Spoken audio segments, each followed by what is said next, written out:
Hello. I'm Father Time. Who are you? Well, I am Baby New Year, and I am here to take your place. I believe in the past, every Baby New Year has worn a diaper. Why are you dressed differently? Well, I thought Father Time would come in carrying a mowing skiff. What's with the shepherd's crook? Well, I had to give up the size because it's impossible to get on an airplane these days with a sharp instrument. And what's with your tiny hourglass? I thought you used to carry a much larger one. The one I used to carry was heavy. I had to have an entire year's worth of sand in it. And now that my mind is failing, I measure time in 1-minute segments. Besides, I'm just trying to cut down on my expense of doing business. And what's the deal with the red cap? Aren't you supposed to wear some long, flowing, white sleeping cap? Some fat guy dropped it in the snow as he went past. And the shoes and sandals, that's kind of old, isn't it? Duh. So why are you still here? I'm here to take over. The new year has not yet arrived.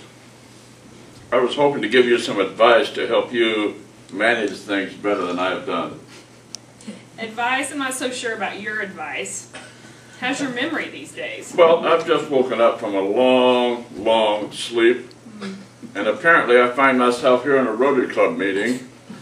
Sometimes my mind wanders from one year to another, but I well remember that this is a truly marvelous organization. I certainly hope that nothing has changed from the way I remember it. Baby New Year, you'll have a great tradition to continue when you take my place. Well, this is true. However, there have been some changes. Not too many changes, I hope. Anyway, it's good to be back here in the Rotary Club of Castleton. Ooh, it's no longer the Rotary Club of Castleton. In 1995, the club changed its name to the Indianapolis Northeast. Made it easier for visitors to find us and spur membership growth.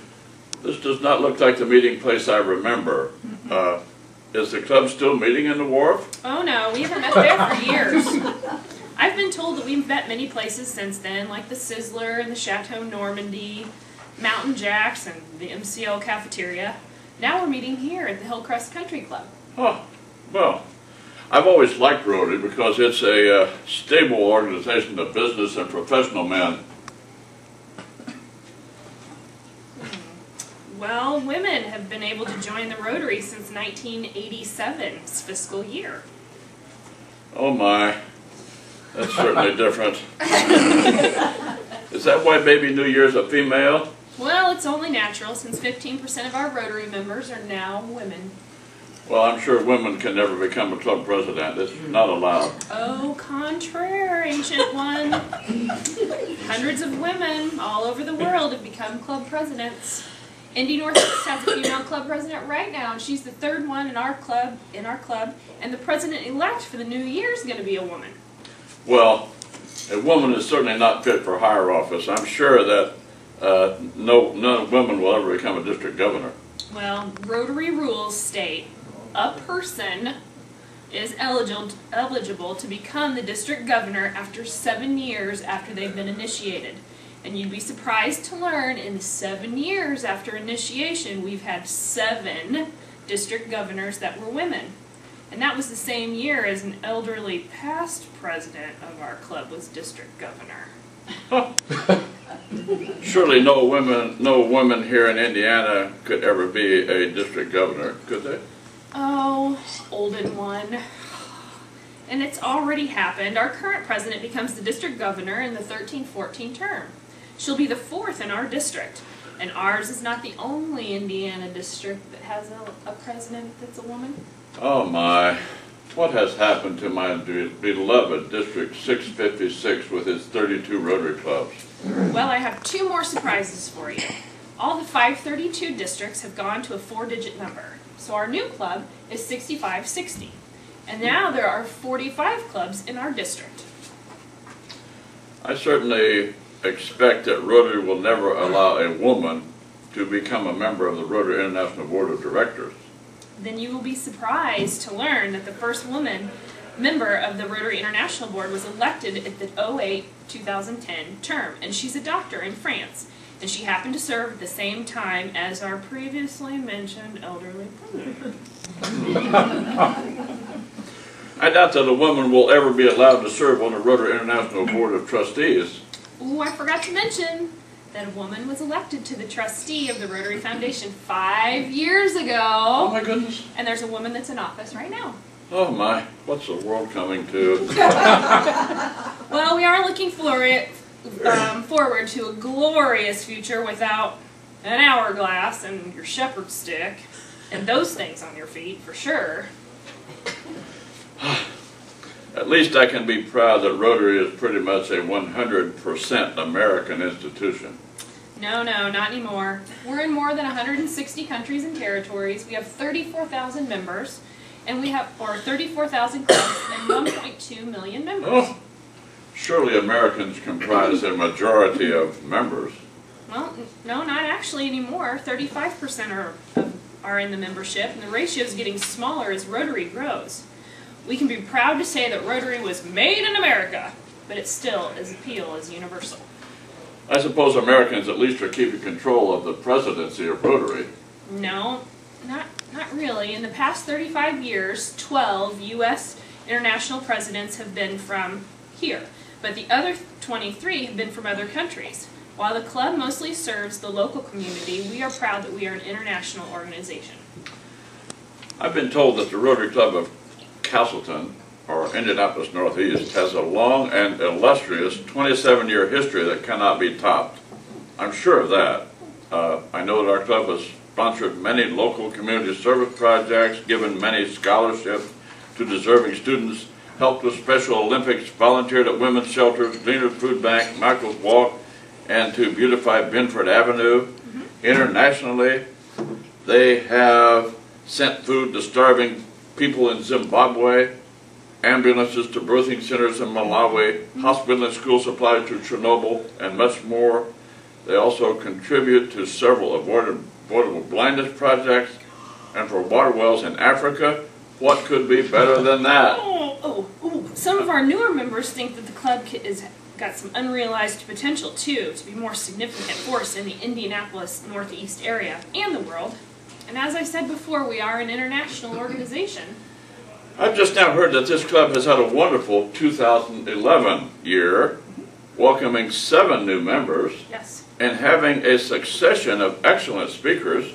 How can they possibly do better than that? Well, the goal is to induct 1 new member per month from this fiscal year forward. Huh. But if all those new members are brought in, they could take over the club. Why, yes, that is a possibility. But I would say sooner than later. I remember the wonderfully strict requirement that a member must attend 60% of club meetings. It's still strict, but it's not 60, it's 50% now. Oh, does a member still have the leeway to make up for a missed meeting either 1 week before or 1 week after? Again, it's 2 weeks before or 2 weeks after. My goodness, that certainly cuts down on the opportunities for fellowship. Well, things are a bit more liberal. A member can make up without actually stepping foot into a club. Now we have a virtual club on the internet. A member can attend while sitting in the office or at home in their pajamas. What is internet?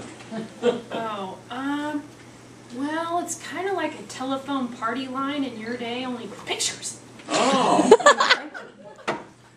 There was some interest in something called the Rotary Foundation when I was younger. 30 years ago, people were asked to give $100 per year to be a sustaining member and $1,000 cumulative to become a Paul Harris Fellow. No doubt with inflation adjustments, those requirements are much higher these days. Actually, they're exactly the same. And it should be easier now that the dollar's in the tank. Well, since it's so easy, I'll bet every Rotarian is a sustaining member now. Well, if only that were true. Sadly, some members don't even contribute every year. So sad. I fondly remember singing those old songs in our club meetings. R-O-T-A-R-Y, that spells Rotary. R-O-T-A-R-Y is known on land and sea. From north to south, from east to west, he profits most who serves the best. R-O-T-A-R-Y, that spells Rotary. No, we do not sing anymore for that reason. It is sad to learn that this club is so inhibited. On another subject, I remember Rotary as an elite organization. Why, back in my day, we had only CEOs, business owners, and managers as Rotary members.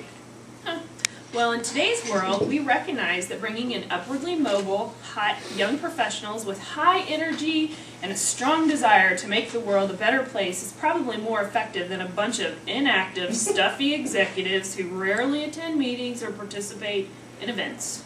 Oh my goodness.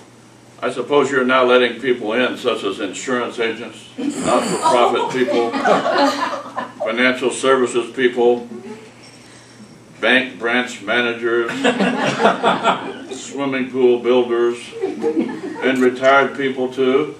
Well, yes, Rotary's stronger for doing it. We are the future. We are continuing to assemble backpacks for gleaners. We're going to landscape Benford even more. We're going to aid in the development of the pathways between schools and neighborhoods in our community.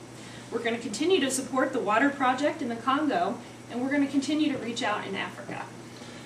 Well, I can see clearly now that it is time for me to step aside and let you young'uns take charge. Yes. There is no doubt that Rotary will be in good hands. Let me pass the instruments of office to you.